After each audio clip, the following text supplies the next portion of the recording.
जय जगन्नाथ सांग मैंने आज हूँ महाप्रभु श्री जगन्नाथ पवित्र रथयात्रा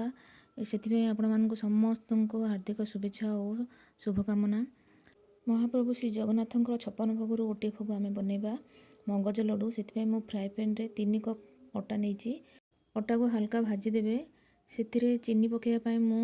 ग्राइंडर रे चीनी गोटे कप नहीं जाइए 3 कप जो अटा नेली से गोटे कप चीनी देवा चीनी को हल्का ग्राइंडिंग करवा जमती से दाना दाना देखते ये मुझे देखी सेमती दाना दाना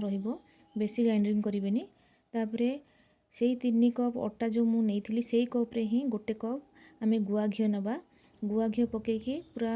ब्राउन है पर्यंत हल्का ब्राउन है पर्यंत ताको भाजवा से पकाइवाई गोलमरीच गुजराती भी नहीं गुजराती को गोलमरीच भल गुंड करके आम से पकईदेवा तापर हल्का लुण पकेबा पूरा हल्का लुण पकेबा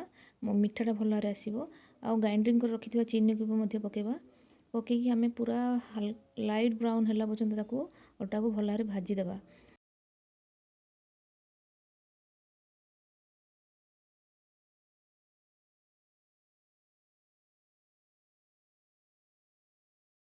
देखो एमती पूरा लाइट ब्राउन है पर्यंत भाजबे तार कलरटे यही प्रकार आसबार अच्छी तापर मुझे गैस रू ओल्हेकी गोटे प्लेट रे काढ़ीदेवी काढ़ी सारापर टिके माने ठंडा हवा देवी पूरा ठंडा करें हल्का ठंडा हवा पर्यंत रखिए।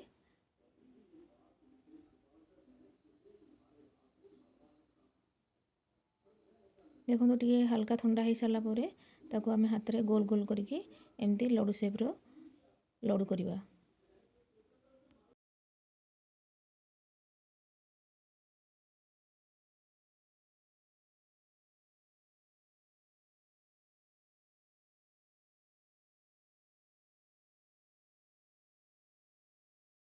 देखो केते सुंदर भाव लड्डू प्रस्तुत होगा। ये हूँ महाप्रभु श्री जगन्नाथ 56 भोग गोटे भोग